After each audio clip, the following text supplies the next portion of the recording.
जय हिंद मेरे दोस्तों। अगर आप लोग भी आरआरबी एनटीपीसी 2026 की तैयारी कर रहे हो तो ये वीडियो आपके लिए बहुत इंपॉर्टेंट है। इस वीडियो में मैं लेके आऊं मैथ और रीजनिंग के प्रीवियस ईयर क्वेश्चंस दोस्तों, ठीक है। इसी वीडियो में मैं आपको सिखाऊंगा मैथ और रीजनिंग के कम समय में क्वेश्चंस को कैसे तोड़ना और कैलकुलेशन को कैसे उड़ाना, जिससे आप एग्जाम में समय बचा सकते हो, ठीक है।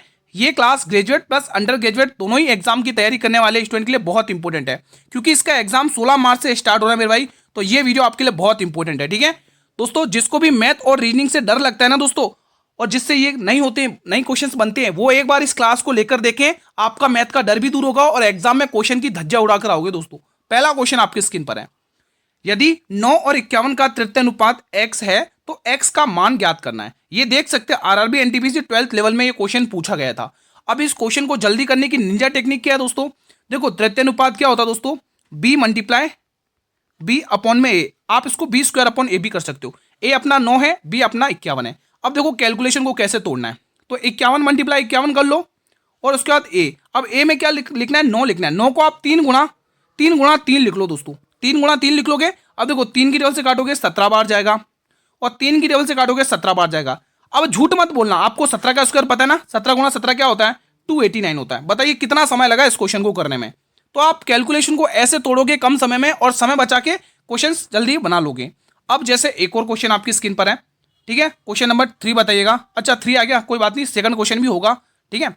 मंजीत अपनी आय का 40% खर्च करता है। यदि वह 18,000 रुपए बचाता है तो उसकी आय कितनी होगी दोस्तों? बताइए। इस वीडियो को अटेंड करने के बाद आपको इतना कॉन्फिडेंस आ जाएगा कि आप ये कमेंट करके कहोगे गुरु कि मेरे से मैथ और रीजनिंग के क्वेश्चन बनने लगे। इसी वीडियो से सारे क्वेश्चंस आपको मैथ एग्जाम में देखने को मिल जाएंगे 16 मार्च के पेपर में। तो पूरी क्लास अटेंड करना। एग्जाम से पहले ही मैं आपको सारे प्रीवियस क्वेश्चन करवा दूंगा, इंपॉर्टेंट। तो देखो दोस्तों, अब आप कहोगे गुरु 100% तो वैल्यू होती है, अगर आप 40% खर्च कर दोगे तो 60% बचाओगे कि नहीं बचाओगे? कॉमन सेंस की बात है भाई। 18,000 रुपए की बचत कर रहा है वो रुपए में। कितने रुपए में? कितने की? 18,000 रुपए की बचत कर रहा है। और आपको पता है ये वैल्यू परसेंटेज में कितनी? 60 है। तो 60 को मैं 6 गुणा 10 लिख सकता हूं कैलकुलेशन को इजी करने के लिए। और यहां पर मैं हमें क्या पूछा? उसकी आय यानी 100% का मान पूछा। अब देखो कैलकुलेशन कैसे टूटेगी। देखो दोस्तों, एक जीरो से आप यहां से एक जीरो हटा लोगे, 6 की टेबल से मेरे भाई काटोगे 300 बार, और 300 गुणा 100 आप सभी को पता है। झूठ मत बोलना, आप सभी को पता है ना? बिल्कुल पता है। 30,000 रुपए होता है। कितनी इजी तरीके से कम समय में कैलकुलेशन को आप उड़ा सक रहे हो दोस्तों। विद इन 10 से 11 सेकंड में क्वेश्चंस कर पा रहे हो, ठीक है। कॉन्फिडेंस बिल्डअप हो जाएगा आपके अंदर। वीडियो पूरी शुरू से लेकर लास्ट तक देख लो भाई, ठीक है। और यहीं से क्वेश्चंस आपको एग्जाम में देखने को मिलेंगे। सारे लेटेस्ट क्वेश्चन करवा रहा हूं एनटीपीसी के 2025 के। दी गई श्रृंखला में प्रश्न चिन्ह के स्थान पर क्या आना चाहिए? शानदार सा क्वेश्चन आपकी स्क्रीन पर है रीजनिंग का, देख सकते हैं। एनटीपीसी ग्रेजुएशन लेवल में ये क्वेश्चन पूछा गया था। अगर आप ध्यान से देखेंगे दोस्तों, यहां पर +7 हो रहा है, यहां पर +12 देखने को मिल रहा है, यहां पर कितना मिल रहा है? 16 और 3 19, यहां पर +19 देखने को मिल रहा है। तो आप ये देख पा रहे होंगे यहां पर ग्रुप +5 देखने को मिला है। यहां पर देखेंगे +7, अगला नंबर +9 आएगा। और 19 और 9 कितने होते हैं मेरे भाई? 28 होते हैं। अब देखिएगा दोस्तों, इसका इकाई अब आपको ऐड करना है, इन दोनों को क्या करना है? ऐड करना है। अब आप देखिए दोस्तों, इसका इकाई 8 है, इसका इकाई 6, 8 और 6 14, 14 का 4, जिसका भी इकाई 4 है वही हमारे आंसर, प्रश्न का आंसर है। बताइए, ऐसे आपको कैलकुलेशन को करना है भाई। सही बता रहा हूं दोस्तों। आप अगर डेली क्लास अटेंड करोगे, ये डेली 7 बजे क्लास आती है और 8 बजे एनटीपीसी के फुल मॉक टेस्ट यानी कि मॉडल पेपर आपकी स्क्रीन पर आता है, ठीक है। फुल मॉडल पेपर हम 8 बजे डिस्कस करते हैं। 7 बजे मैथ और रीजनिंग की ताबड़तोड़ क्लास करते हैं। अब इस कैलकुलेशन को जल्दी कैसे किया जाएगा वो भी मैं इसमें सिखाऊंगा। एक कक्षा के 30 विद्यार्थियों ने परीक्षा दी है। 12 विद्यार्थियों का औसत स्कोर 60 है, बाकी विद्यार्थियों का औसत स्कोर 62 है। तो कक्षा का औसत स्कोर क्या होगा? बहुत ही महत्वपूर्ण प्रश्न आपकी स्क्रीन पर आ चुका है। बताएंगे इसका सही जवाब। अब आप ये कहोगे गुरु आपको दे रखा औसत स्कोर। आप देखो योग कैसे निकालते हो? योग कैसे निकलता है? औसत गुणा संख्या। औसत गुणा संख्या आप करते हो तो आपके पास क्या आता है? योग आता है। तो आप ये कहोगे गुरु 12 गुणा में अगर मैं 60 कर लेता हूं, उसके बाद देखिएगा कॉमन सेंस की बात है। देखो टोटल विद्यार्थी कितने? 30 विद्यार्थी हैं। अगर 12 यहां पर आ गए, बचे कितने विद्यार्थी? 18 विद्यार्थी और बचे हुए, और उनका औसत स्कोर दे रखा है 62। और टोटल आपको पूछा कक्षा का कुल औसत स्कोर यानी कि 30 विद्यार्थियों का। बस इतना सा काम करना है, इतना सा काम करना है, आंसर आपके कदमों में, ठीक है। तो 12 0 जा 0, 12 छंग 72, 72, ठीक है, प्लस। और यहां पर देख लो 18 दूनी 36 का 6 कैरी 3, 18 छंग 108 और 3 111, ये हो चुका है। और आपको 30 से भाग कर लेना है। अब देखो दोस्तों कैसे कैसे इसको शॉर्ट जल्दी कर सकते हो दोस्तों। देखो आपको इसको पहले प्लस करना पड़ेगा, ठीक है। तो यहाँ पे 6 का 6 आ जाएगा, और 11 2 और 1 3 आ जाएगा, और 11 और 7 19 आ जाएगा। अब देखिएगा दोस्तों, 30 को मैं 3 गुणा 10 लिख सकता हूँ, बिल्कुल लिख सकते हैं। अब आप 3 में भाग दे लो, 3 छंग 18, कितना बचेगा, 3 चौके 12, 3 की टेबल से जा रहा है क्या, 6 3 9 9 18 19, नहीं 3 की टेबल से नहीं जा रहा है। एक काम करते हैं दोस्तों, सबसे बेस्ट एक काम करते हैं, यहाँ पर कुछ, यहाँ पर लग रहा है मैंने 11 और 7 18 होगा, यहाँ पे रुको 1 मिनट, 18 यहाँ पे कर लो, यहाँ पे क्या 18 है, ठीक है। हाँ, अब आप 30 से 30 को 3 गुणा 10 लिख सकते हैं। अब देखो कितनी जल्दी हो जाएगा, देखो पॉइंट 10 मैंने क्यों लिखा, ताकि आप इजीली कर पाओ। देखो 3 की टेबल से 6 बार, 3 का 3 और 3 दूनी 6। अब 10 में आप 612 का 612 में आप 10 का भाग दोगे तो आंसर आएगा 61.2, ठीक है। कोई दिक्कत तो नहीं है, देख सकते हैं एनटीपीसी 12th लेवल में पूछा गया था क्वेश्चन। तो ये क्लास एनटीपीसी के एग्जाम की तैयारी करने वाले स्टूडेंट भी देखेंगे, और मेरे भाई मेरे जो प्यारे स्टूडेंट ग्रुप डी वाले हैं ना, वो भी इस क्लास को देखेंगे। तो जो भी मेरे स्टूडेंट एनटीपीसी और ग्रुप डी एग्जाम की तैयारी कर रहे हैं या टेक्निशियल का पेपर देने जा रहे हैं 5 तारीख को, तो वो स्टूडेंट जरूर क्वेश्चन देखें। अब ये वो क्वेश्चन आया आपकी स्क्रीन पर जो 100% तय है इसी प्रकार के पैटर्न पर आएगा, ये मैं गारंटेड कह रहा हूं दोस्तों। ये नया पैटर्न है दोस्तों, शानदार क्वेश्चन है, देखेंगे दोस्तों कैसे करना है। अब देखिएगा दोस्तों, ये क्वेश्चन ऑप्शन से होंगे, किससे होंगे, ऑप्शन से होंगे। पहला देखिए, एच आता है 8 नंबर पे, और यहां पर एल आ रहा 12 नंबर पे, 8 से 12 यानी +4 देखने को मिला है, ठीक है। क्या +4 यहां पर देखने को मिल रहा है, 16 में 4 प्लस करो 20, क्या 20 पे टी आ रहा, बिल्कुल आ रहा है, ये वैल्यू सेटिस्फाई हो रही है। आगे करते हैं सॉल्व। एम आता 13 पर और पी आता 16 पर, 13 से 16 हो रहा है भाई, 13 से 16 +3 देखने को मिल रहा है। तो एस आता 19, 19 में 3 प्लस करो कितना आएगा 19, 20 21 22, वी आ रहा है क्या, वी बिल्कुल आ रहा है। अब आर आता 18 नंबर पर, ठीक है, आर आता 18 नंबर पर, और यहां पर देखोगे आर 18 नंबर पर ही है, ठीक है। तो उसी तरह से वी आता वी वी वी वी वाले नंबर पे होना चाहिए, तो ये आंसर तो मुझे नहीं लग रहा, ये आंसर नहीं होगा। अगला ट्राई कर लेते हैं। एफ आता 6 नंबर पर और एल आता 12 नंबर पर, 6 से 12 यानी +6 देखने को मिला है। मेरे भाई कितना देखने को मिला है, +6 देखने को मिला है, ठीक है। क्या यहाँ पर +6 देखने को मिल रहा है, 16 और 6 22, 22 पर वी आना चाहिए, लेकिन यहाँ पर इन्होंने 18 दे दिया आर, तो ये आंसर नहीं होगा। अगला चेक कर लेते हैं, ये क्वेश्चन ऐसे ही होगा भाई, ठीक है। एफ आता 6 नंबर पर, एल आता 12 पर +6, उसी तरह से पी आता 16 पर, 16 6 22, यहाँ 22 पे क्या आना चाहिए, वी आना चाहिए, लेकिन यहाँ पर फिर से 18 है, तो ये भी गलत हो गया। अब बचा लास्ट ऑप्शन, वही हमारे प्रश्न का आंसर है। देखो दोस्तों, एच आता 8 पर और ये आता 12 पर, +4 हुआ देखने को मिला, ठीक है। तो उसी तरह से 16 और 4 20, 20 पे टी आता बिल्कुल सही है। उसी तरह से एन आता 14 पे और पी आता 16 पे, 14 से 16 +2 देखने को मिला है। तो उसी तरह से एस आता 19, 19 में 2 जोड़ोगे 21, और 21 पे यू यहाँ पर भी है, बिल्कुल आंसर सेटिस्फाई हो रहा है। यही आंसर है, आगे आगे सॉल्व करने की जरूरत भी नहीं पड़ी। तो इन क्वेश्चन को ऐसे आपको सॉल्व करना है। अगर ना समझ में आया हो ये क्वेश्चन तो कोई दिक्कत की बात नहीं है, मैं ये डेली क्लास में ऐसे क्वेश्चन लाता रहूंगा दोस्तों, ठीक है। MP14 एक निश्चित तरीके से LS1 से संबंधित है, उसी तरह से NK5MN 10 से संबंधित है। तो उसी तर्क का पालन करते हुए SW1 दिए गए विकल्पों में से किससे संबंधित है। देख सकते हैं ग्रेजुएशन लेवल में ये क्वेश्चन पूछा था। मेरे भाई शानदार प्रश्न है। अगर आप लोग चैनल पर पहली बार विजिट कर रहे हो, आप सभी से रिक्वेस्ट है चैनल को सब्सक्राइब कर लो, बेल नोटिफिकेशन बेल को प्रेस कर लो, ताकि आने वाले हर वीडियो का नोटिफिकेशन मिलता रहे, ठीक है। और अगर चीजें क्लियर हो रही है तो एक छोटी सी विनती और करूंगा, वीडियो को लाइक वगैरह कर लेना दोस्तों, मेहनत आप लोगों के लिए कर रहा हूं दोस्तों, ठीक है। पूरा फोकस अब एनटीपीसी पर है। चलिए क्वेश्चन को सॉल्व करते हैं। देखो दोस्तों, पी आता है 13 पर और एल आता है 12 पर, -1 देखने -1 देखने को मिल गया। तो -1, एस आता 19, 19 में से 1 घटा लो 18, और 18 पे आर आता है। हमारा आंसर आर से स्टार्ट होगा भाई। जब आर से स्टार्ट होगा तो भाई हम पूरा क्यों सॉल्व करें, क्या समय लगा इसमें बताइए, कुछ समय लगा क्या? आपके अंदर कॉन्फिडेंस आ रहा है? अगर आ रहा है मेरे भाई तो कमेंट बॉक्स में जरूर बताइएगा। हर एक कैलकुलेशन को तोड़ेंगे आप लोग और सीखेंगे, और एग्जाम में भी फोड़ेंगे आप लोग, ठीक है। जब भी ऐसा क्वेश्चन आएगा तो आपको क्या करना है, अंदर का जो गुणा होता है बाहर के गुणा के बराबर होता है। अब इस क्वेश्चन को कैसे जल्दी तोड़ोगे, 7.5 गुणा एक्स, इधर क्या आ जाएगा 19.5 गुणा में 16। अब आप ये कहोगे गुरु ये जो पॉइंट से इस पॉइंट को हम हटा देंगे, 15 की टेबल से गुरु 5 बार काटेंगे, 15 एकन 15 4 और 15 तिया 45, ये देखने को मिला है, यही देखने को मिला। अब देखो कैसे कैलकुलेशन को तोड़ोगे। अब इस कैलकुलेशन को तोड़ने के लिए दोस्तों आप एक काम करेंगे, इधर भी 2 से गुणा कर लो, इधर भी 2 से गुणा कर लो। मैंने 2 से गुणा क्यों किया, क्योंकि इधर 10 बन जाए और 10 में किसी भी नंबर का भाग देना बहुत आसान रहेगा दोस्तों, ठीक है 10 से।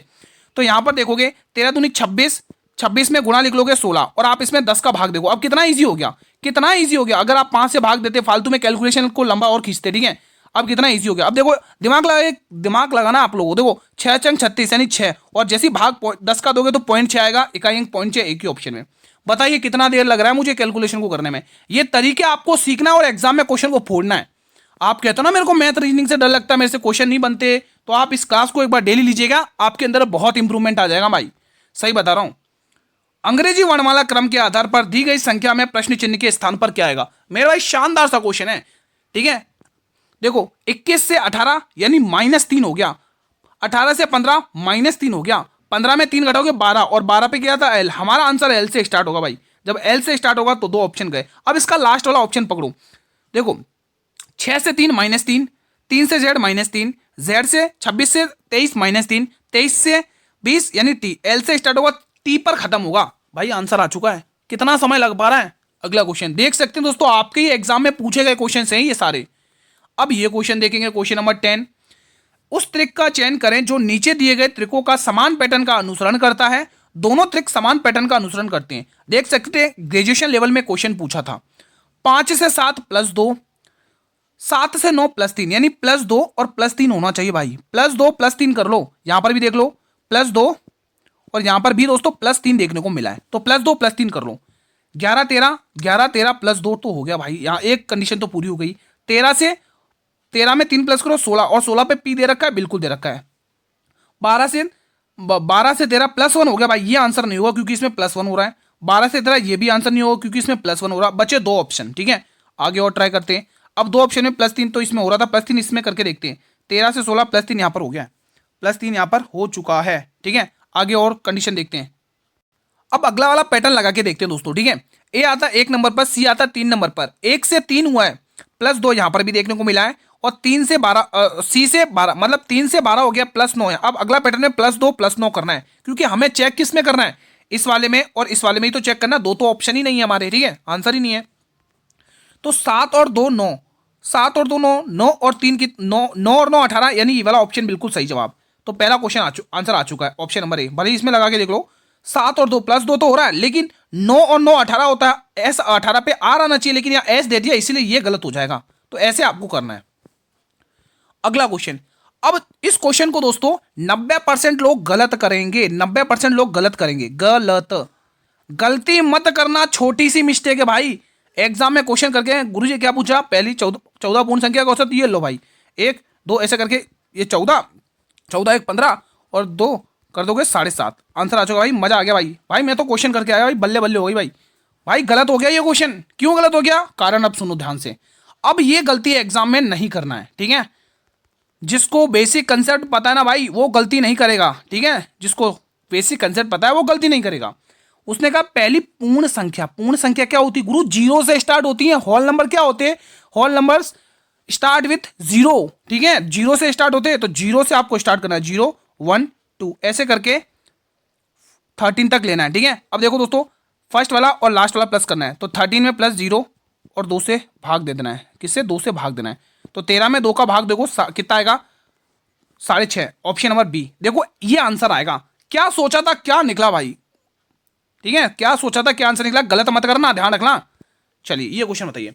अब ये एकदम शानदार सा क्वेश्चन आपके स्क्रीन पर है, गलती मत करना इस क्वेश्चन को। इस कैलकुलेशन देखो, आगे आपसे लास्ट में पूछा है 2 दशमलव तक स्थानों तक आंसर देना है। कैलकुलेशन को तोड़ेंगे अच्छे से, ठीक है। ग्रेजुएशन लेवल में पूछा था क्वेश्चन।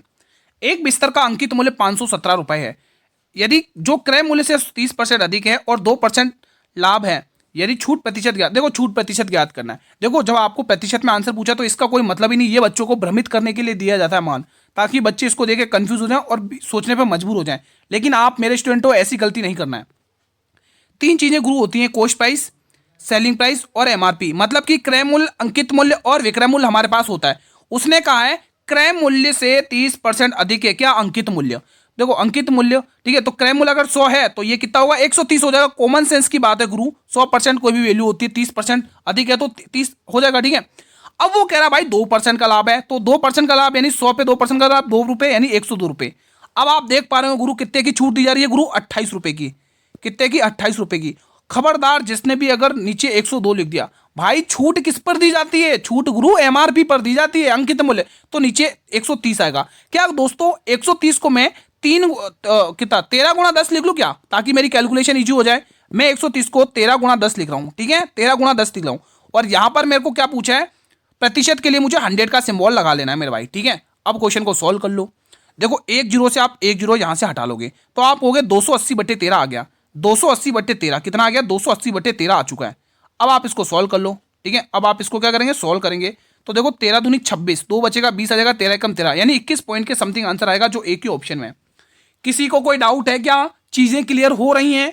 अगर किसी में क्वेश्चन में डाउट हो मेरे भाई तो ये कमेंट बॉक्स आपका ही इंतजार कर रहा है, ठीक है। अब पेशेंस बनाए रखने, ध्यान से समझना मेरे भाई, इस क्वेश्चन को ध्यान से समझना। और बहुत बार आया है स्टूडेंट ये क्वेश्चन एनटीपीसी में। रेलवे की आयु, सॉरी रेलवे की क्या, माफी चाहूंगा माफी चाहूंगा, राहुल की आयु उसकी पुत्री की आयु से 3 गुना है। बस ये लाइन पढ़ो और एक बार बना लो। राहुल बनाओ पहले, यहाँ पे राहुल आ गया और यहाँ पर उसकी डॉटर आ गई, ठीक है, पुत्री। राहुल की आयु उसकी पुत्री की आयु की 3 गुनी है। अगर उसकी पुत्री की आयु x है तो उसकी आयु कितनी हो जाएगी राहुल की? इसकी 3x हो जाएगा। कोई दिक्कत? कोई दिक्कत नहीं है। वेरिएबल क्यों लिखा? क्योंकि आगे वेरिएबल का ही खेल है। अब वो क्या कह रहा है? अब से 8 वर्ष बाद, यानी 8 वर्ष बाद, यानी 3, अब ये कितना होगा? 3x + 8, 8 साल बाद, 8 साल बाद, 8 साल इसमें भी प्लस कर लो, 8 साल बाद, ठीक है। आगे अलग से लिखूं क्या इसी में मैं कर दूं? नहीं तो आप कंफ्यूज हो जाओगे ये कहां से लेके आए, ये तो मैं अलग से लिख देता हूं। तो देखो 3x + 8, अब से 8 वर्ष, 8 साल बाद, 8 साल इसमें भी प्लस करो, उसकी पुत्री में की आयु भी 8 साल में प्लस कर लो, ठीक है। अब से 8 साल बाद उसकी पुत्री की आयु के दुगने, उसकी पुत्री की आयु के दुगने, यानी पुत्री की आयु के दुगने से 5 वर्ष अधिक होगी, इसे 5 वर्ष अधिक होगी, ठीक है, बराबर। अब इसको सॉल्व कर लो, अब इसको सॉल्व कर लो। देखो 2x, यहां पर कितना है? 2x आएगा। कितना आएगा? 2x। समझने की कोशिश करना दोस्तों, कैलकुलेशन कर रहा हूं मैं, बहुत अच्छी तरीके से ध्यान से समझना, ठीक है। देखो आप गुरु इसको इससे गुणा करें 2x है, और 3x में से अगर 2x गया तो कितना बचेगा? 1x बचेगा। कितना x बचेगा? 1x बचेगा। तो यहां पर मैं लिख देता हूं 1x बचेगा, ठीक है, यहां पर लिख लो 1x बचेगा, समझना। और यहां पर कितना आ गया? 16 आ गया। ये कितना आ गया दोस्तों? इसको गुणा करने पर 16, 16 + 5 कितना होगा? 21 होगा। और 8 इसमें से घटा लोगे तो कितना आएगा? x बराबर कितना आ जाएगा? 13 आ जाएगा। x बराबर 13, ठीक है। कोई डाउट? कोई डाउट नहीं है। एक बार फिर से मैं क्लियर करवा देता हूं, ध्यान से सुनो। 2 को x से गुणा करोगे 2x हो जाएगा, और 2x में से अगर 3x गया तो 1x बचेगा, ये मैंने लिख दिया।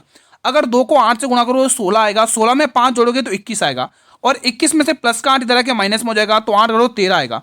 उसने क्या पूछा? राहुल की वर्तमान आयु। तो राहुल की वर्तमान आयु 3 है, तो 3 को गुणा 13 से कर लो, 13 × 39 वर्ष। आंसर आ चुका ऑप्शन नंबर ए। बताइए किस विद्यार्थी को इस प्रश्न में डाउट है? मेरे भाई डाउट है तो कमेंट बॉक्स में बताइए, डाउट नहीं है तो मुझे उसकी पुत्री की आयु कमेंट बॉक्स में निकाल के बताएंगे क्या आंसर आ रहा है। आप उसने क्वेश्चन ने कहा सरलीकरण करना, भाई कैलकुलेशन को तोड़ना है आपको। देखो कैसे तोड़ोगे, मैंने स्टार्टिंग में क्लियर किया था, कैलकुलेशन को तोड़ना सिखाऊंगा, कम समय में क्वेश्चन को फोड़ना सिखाऊंगा, ठीक है। आपको पूछा ग्रेजुएट लेवल, मतलब एनटीपीसी के ग्रेजुएट लेवल में पूछा था क्वेश्चन, तो आपको पता है 23 होगा, और 23 × 161 होता है, ये भी आपको पता है। झूठ मत बोलना भाई, पहाड़े याद अच्छे से कर लो भाई, कैलकुलेशन तो यूं उड़ा दोगे यूं, ठीक है, चुटकियों में उड़ाओगे कैलकुलेशन को, और उसमें प्लस 93 करना है। अब कौन स्टूडेंट इस कैलकुलेशन को पूरा सॉल्व करेगा? कोई करेगा क्या? नहीं, वो स्मार्ट अप्रोच लगाएगा। कैसे लगाना स्मार्ट अप्रोच? वो ऐसे लगाएगा, 7 और 3 10 होता है, और 10 में से 1 हटाओगे 9, 1 × 9 आ रहा है। क्या देरी लगी इस क्वेश्चन को? बताइए, क्या इस क्वेश्चन को सॉल्व करने में देरी हुई क्या? मुझे बताइए। ये तरीके ही तो आपको सीखने भाई, ये वो तरीके हैं जो आपको एग्जाम में सिलेक्शन दिलाने में मेरे भाई मदद करने वाले मेरे भाई, ठीक है। समझ में आ गया दोस्तों? कोई डाउट? भले आप यहाँ पे 7 में से 1 हटा लो 6, और 6 में 3 प्लस करोगे 9 आएगा, 1 × 9 यहाँ पर भी बन रहा है, ठीक है। अगला क्वेश्चन देखो, जहां समझ में आए वीडियो को थोड़ा सा पॉज कर लेना और अच्छे से रिवीजन में कर लेना दोस्तों, ठीक है, समझ में आ जाएगा। देखो कुछ स्टूडेंट डिमांड करते, क्वेश्चंस करते हैं कि सर वीडियो थोड़ी, मतलब आप थोड़ा फास्ट बोल रहे हैं, ऐसे कमेंट कर देते। मेरे भाई मैं पूरी कोशिश करता हूँ स्लो बोलने की, पर दोस्तों अगर आपको लगता है थोड़ा सा फास्ट है, वीडियो को पॉज करके आप अच्छे से समझ लेंगे, ठीक है। देखो दोस्तों, वरुण प्लस आशीष, वरुण प्लस आशीष अगर ये दोनों मिल जाते तो काम को 3 दिन में निपटा देते हैं। वरुण कह रहा भाई मैं अकेले इस काम को 7 दिन में निपटा देता हूं। अब इनसे कटने वाला नंबर ढूंढ लो, यानी एलसीएम कितना आएगा? 21 आएगा।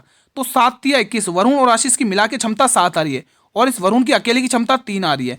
अब अगर मैं वरुण की अकेले की क्षमता 3 यहां लिख देता हूं, और दोनों की मिला के क्षमता 7 है, तो कॉमन सेंस की बात है आशीष की क्षमता 4 हो जाएगी। अब समझिएगा उसने क्या कहा, समझिएगा, क्वेश्चन गलती मत करना। वरुण अकेले, सॉरी यहाँ पे आशीष ऐसे 4 होल कितने दिन में पेंट कर सकता है? मेरे भाई आशीष के 1 दिन का काम निकालोगे तो आप क्या कहोगे? टोटल काम 21 है, 21/4, तो आप ये कहोगे 21/4। ये आशीष के 1 दिन का काम निकला, 1 दिन का काम निकला। कितने दिन का? 1 दिन का। तो उस क्वेश्चन ने कहा है ऐसे 4 होल को पेंट करने में उसे कितने दिन लगेंगे? तो ऐसे 4 होल पेंट करवाने भाई, ऐसे कितने? 4 होल पेंट करवा लो। कहां गया वो? अरे क्वेश्चन कहां गया? अरे कहां गायब हो गया? हाँ ये रहा, ठीक है, ऐसे 4 पेंट करवाने। तो देखो 21/4 इसको भी 4 से गुणा करो तो ये इधर आ गया 4 गुणा में, ठीक है। अब 4 से ये 4 गया तो आप कहोगे उसको 21 दिन लग जाएंगे। कितने दिन लग जाएंगे? 21 दिन। Option number B. शानदार था, इजी था, चीजें क्लियर हैं? कमेंट बॉक्स में बताते रहिएगा। आप लोग रेस्पॉन्स किया करें भाई, हमें भी मोटिवेट फील होता है। आप क्वेश्चंस के आंसर भी नहीं करते, प्लीज रिक्वेस्ट किया करें क्वेश्चंस के आंसर कमेंट बॉक्स में। क्वेश्चन कह रहा भाई भाग और सॉरी प्लस और माइनस को बदल दो आपस में, जहां गुणा है वहां भाग कर लो, जहां भागा है वहां गुणा कर लो। ये सब करने के बाद दिए गए समीकरण में प्रश्न चिन्ह के स्थान पर क्या आएगा। तो यहां पर भी कैलकुलेशन को तोड़ना सीखो, कैसे तोड़ते हैं अपन, ठीक है। देख सकते हैं ग्रेजुएट लेवल में ये क्वेश्चन पूछा था। 1125 गुणा दिखे तो मुझे भाग कर लेना है, भाग दिखे तो मुझे गुणा कर लेना है, माइनस दिखे तो मुझे प्लस कर लेना है, और प्लस दिखे तो मुझे माइनस कर लेना है। अब देखो दोस्तों अगले पेज पर ले लें, यहाँ पर तो कैलकुलेशन शायद ही सोल्व हो पाएगी। 1125 डिवाइडेड बाय 45 यहाँ पर ले लेते, 1125 डिवाइडेड बाय 45, ठीक है, मल्टीप्लाई 39, यहाँ पर प्लस 17 और क्या था माइनस, प्लस 17 के बाद क्या है माइनस 39, ठीक है। माइनस क्या है 9 है ना, माइनस में माइनस 19 है। अब देखो कैलकुलेशन को कैसे तोड़ना, पहले अपन इतना सॉल्व करेंगे, ठीक है, इतना निपटाएंगे। देखो 1125 इसको 45 को मैं 9 गुणा 5 लिख दूं कैलकुलेशन को इजी करने के लिए, ठीक है, ताकि कैलकुलेशन हमें थोड़ी इजी लगेगी दोस्तों, ठीक है। अब आप ये कहोगे गुरु 9 की 3 की 5 की टेबल से काटोगे कितनी आ जाएगा, 5 दूनी 10, ठीक है, 5 दूनी 10 और 5 25, ठीक है। और 9 की टेबल से 3 की टेबल से 3 बार काटोगे, 3 की टेबल से 3 एकम 3, 3 तिया 9। अब 3 की टेबल से इसको काट लो, तीनों से 21, तीनों 5 15, 75 गुणा 13 करना है, 75 गुणा 13 करना है, ठीक है। तो 75 गुणा 13 कर लो, यहाँ पर कितना आ रहा है देखो, 15 पंचे 75 की 5 कैरी 7, तो 13 पंचे 65 की 5 कैरी 6 और 13 सत्ते 91, 91 और 6 कितने हो गए 97 हो गया। 975 प्लस 17 माइनस 19। अब देखो कैसे गेम खेलना है, देखो 7 और 5 12, 12 में से 9 घटाओगे तो कितना आएगा 3, इकाई अंक 3 आ रहा है। इकाई अंक 3 है क्या किसी की भी ऑप्शन, ये रहा। कितनी देर लगी बताइए, ऐसे आपको एग्जाम में करना है दोस्तों, ठीक है। तो यहाँ पे आंसर कितना आएगा 973, इकाई अंक से मैंने कर दिया क्वेश्चन, ठीक है। तो यही तो टेक्निक्स आपको एग्जाम में लगानी है।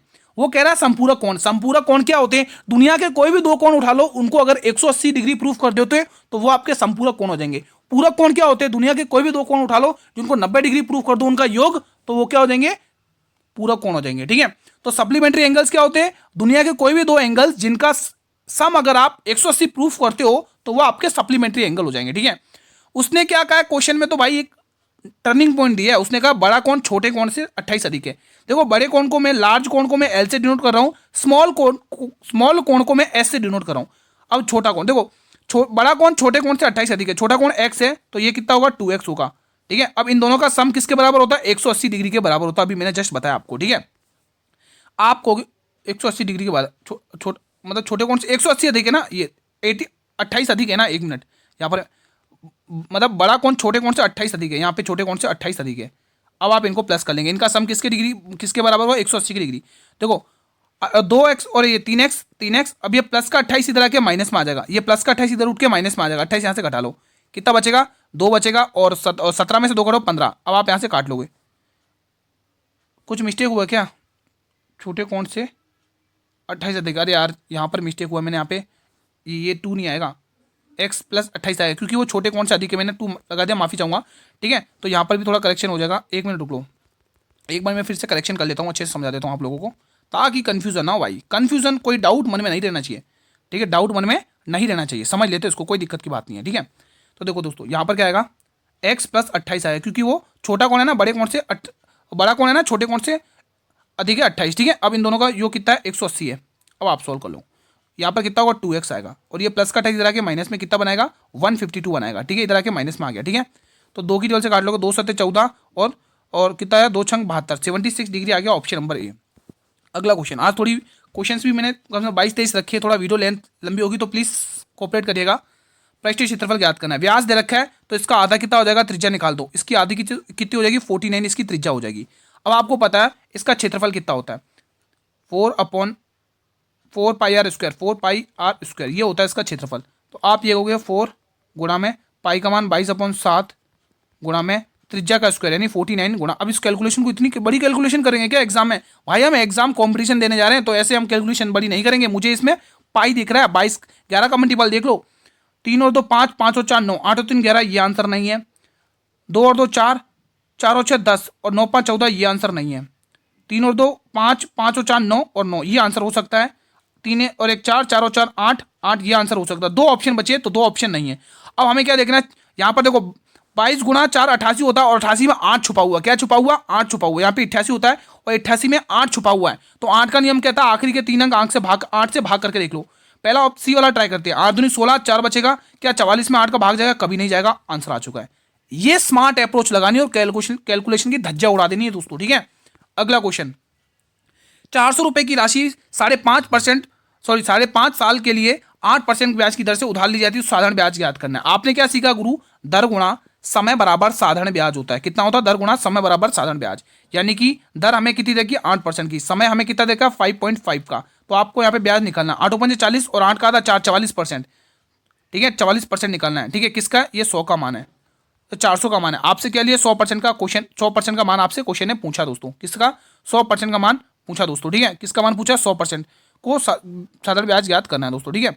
तो आप इसको ऐसे कर लो, ये जो 400 है ये किसका मान है मेरा ही, इसका 44% निकालो, इसका 44% निकालना है आपको, ठीक है।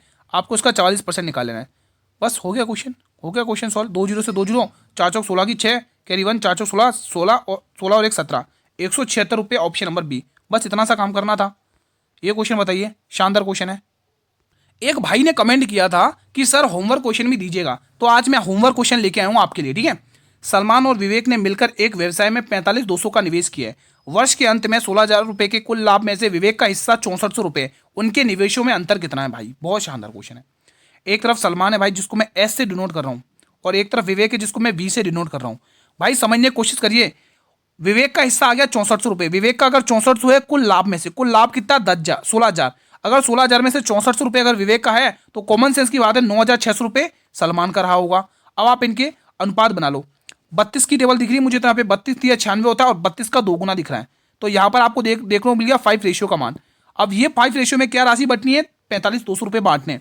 तो 45,200 रुपये बांट दो भाई, तो यहाँ पे आपको पता चल जाएगा कितना आ रहा है। 45 टेबल से 5 टेबल से काट लो, 5 9 45, 5 चौके 20, यानी 9,040 रुपये। उसने आपसे क्या पूछा है, आपसे पूछा निवेशों में अंतर कितना है। इनके निवेशों में 1 रुपये का अंतर है, तो आपको 1 से इसको गुणा कर लेना, आंसर आएगा ऑप्शन नंबर बी। इजी था, कोई दिक्कत नहीं है। ये बताइए क्वेश्चन 21 बताएंगे सभी विद्यार्थी कमेंट बॉक्स में। अंग्रेजी वर्णमाला क्रम के आधार पर दी गई श्रृंखला में प्रश्न चिन्ह के स्थान पर क्या आएगा मेरे भाई। ये देख सकते हैं आरआरबी एनटीपीसी ग्रेजुएट लेवल में क्वेश्चन पूछा गया मेरे भाई। शानदार क्वेश्चन है, सॉल्व करेंगे आप लोग। अगर चाहे तो एक झटके में फूक मार के उड़ाएंगे। कैसे, 22 से 20 -2, 20 से 18 -2, 18 से 16 -2, 16 में 2 घटा होगा 14। हमारा आंसर एन से स्टार्ट होगा, तो 2 ऑप्शन गए, लास्ट वाला चेक कर लो। 12 से 10, 12 से 10, 12 से 10 -2, -2 8, 8 से 6 -2, 6 में 2 माइनस करो 4, एन से स्टार्ट हो रहा है, 4 पे खत्म हो रहा है, यानी कि डी। तो लास्ट में डी आना चाहिए। कितनी देर लगी दोस्तों बताइए, क्या इस क्वेश्चन को सॉल्व करने में आपको देर लगी, नहीं लगी ना। चलिए एक क्वेश्चन और करवा दूं मैं, चलो अलग से होमवर्क टाइप करके दे दूंगा मैं आपको, ठीक है। एक डीलर 63,000 रुपये प्रति की दर से बेचता है। पहले पे 5% का लाभ, दूसरे पे 30% की हानि, तो पूरे लेन देन में हानि प्रतिशत ज्ञात करना है। बहुत इंपॉर्टेंट क्वेश्चन है मेरे भाई, बहुत इंपॉर्टेंट है। इस क्वेश्चन को तोड़ने की एक निंजा टेक्निक है। 1/20 इसकी फ्रैक्शन वैल्यू होती है और 30 की 3/10 इसकी फ्रैक्शन वैल्यू होती है। एक तरफ क्रय मूल्य और दूसरी तरफ विक्रय मूल्य। आप कहोगे गुरु कॉस्ट प्राइस दे रखी है, और कॉस्ट प्राइस देखो, पहले 20 रुपये की लाभ होता है, यानी 20 रुपये का सामान था, 1 रुपये का लाभ हो गया, 21 रुपये में बेचा गया। हानि हुई है 30% की, 10 रुपये का सामान था, 3 की हानि, यानी 7 रुपये में सामान को बेचा। अब आप मुझे ये बताइए भाई, उसने एक डीलर ने 63,000 रुपये की दर से सामान को बेचता है। समझने की कोशिश करना, सेलिंग प्राइस सेम है, सेलिंग प्राइस भाई बराबर है, ध्यान रखना। क्या यहाँ पर सेलिंग प्राइस बराबर दिख रहा है आपको, नहीं गुरु, एक तरफ 21 है और एक तरफ 7 है, इसको बैलेंस को बराबर कर लो, 3 से यहाँ पर भी गुणा कर लो, 3 से यहाँ पर भी गुणा कर लो। तो आप ये कहोगे इन दोनों को प्लस करने पर कितना आएगा, 50 रुपये का सामान। 50 रुपये का सामान 21 और 21 42, यानी कितने पे 42 में बेच दिया। 8 का नुकसान कर लिया भाई, 8 का नुकसान 50 के ऊपर। आपको वैल्यू प्रतिशत में पूछिए तो 16% आप देख पा रहे हो आंसर। 50 दूनी 16 और 8 दूनी 16, तो 16% का आ गया लॉस, ठीक है। तो डी ऑप्शन सही जवाब है। तो ये बताइए चक्रवृद्धि ब्याज दे रखा है, यहाँ पे लिख लो मूलधन, यहाँ पर लिख लोगे मूलधन, यहाँ पर क्या लिख लोगे मूलधन, ठीक है। यहाँ पे होमवर्क क्वेश्चन दे रहा हूँ, आप लोग कहते ना होमवर्क नहीं देते, ये मूलधन दे रखा है आपको 5,000 रुपये का। रेट परसेंट दे रखा है, दर दे रखी है आपको 5% की, और समय दे रखा आपको 3 साल का। अब मुझे इसमें CI निकाल के बताइए। चक्रवृद्धि ब्याज आपको निकालना है मेरे भाई, चक्रवृद्धि ब्याज आपको निकालना है। ये होमवर्क क्वेश्चन है मेरे भाई, यहीं पर लिख लो HW, ठीक है। तो आज का सेशन मैं यहीं पर वाइंड अप कर रहा हूँ। बताइए कैसा रहा आप लोगों का रिवीजन, कितने क्वेश्चंस आपने बना लिए। अगर सेशन पसंद आया मेरे भाई तो सेशन को लाइक कर लेंगे। आप सभी वीडियो से रिक्वेस्ट है, बहुत मेहनत लगी कंटेंट बनाने में आप लोगों के लिए। ज़्यादा स्टूडेंट तक शेयर करो। ये क्लास डेली 7 बजे चलती है, ग्रुप डी और एनटीपीसी के लिए मिलकर, ठीक है। कंबाइंड क्लास चलती है 8 बजे, आपका फुल मॉडल पेपर हम सॉल्व करते हैं एनटीपीसी के लिए दोस्तों, ठीक है। अगर सेशन पसंद आया तो लाइक करना, चैनल पर पहली बार विजिट करो तो चैनल को सब्सक्राइब कर लो, बेल नोटिफिकेशन बेल को प्रेस कर लो ताकि आने वाले हर वीडियो का नोटिफिकेशन आपको टाइम टू टाइम मिलता रहे। टेलीग्राम चैनल के लिए पीडीएफ के लिए टेलीग्राम चैनल को ज्वाइन कर लो, लिंक वीडियो के डिस्क्रिप्शन बॉक्स में है। किसी भी क्वेश्चन से डाउट हो तो आप मुझे कमेंट बॉक्स में अपना डाउट छोड़ सकते हैं ताकि मैं आपका मतलब डाउट क्लियर कर दूं, ठीक है। मिलते हैं नेक्स्ट वीडियो में, तब तक स्टूडेंट जय हिंद जय भारत।